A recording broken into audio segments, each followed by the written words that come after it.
И здравейте всички, които ме гледате, здравейте потребите на YouTube. Аз съм Дазър БГ и сега ще ви покажа моите подобрения на къщата, което вече не е къща, а е ресторант.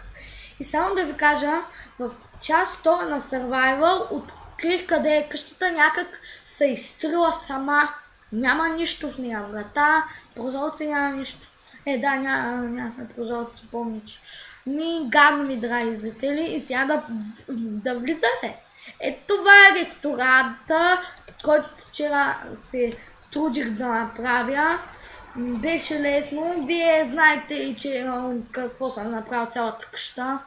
От само 2 блокчета. Хубава е къщата.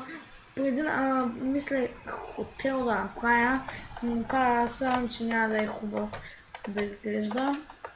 И селяните ще дойдат по-късно. Не че е такова. Аз нали ще ги спалвам селените.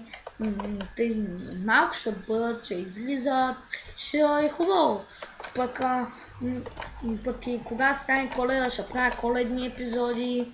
Да, хелуински епизоди на къщата. Аз тази къща никога няма да я изтръвам. Това. Кога няма да се изтръвам, да се обожавам. Зависи. Раздяват зомбитата!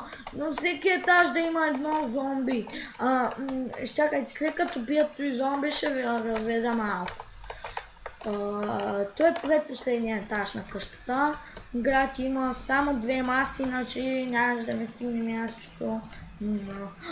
Горе е романтичната. Романтичната маса е той. Сериозно! Майко, много мразя тай! Ти зомбите да иначе са много гнусни.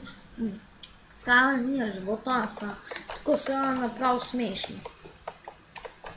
Зелени зомби за... Аз ако си помисля как се глеждат, иначе в реалния живот направо ще са много кошмар цяла буквално. Хора!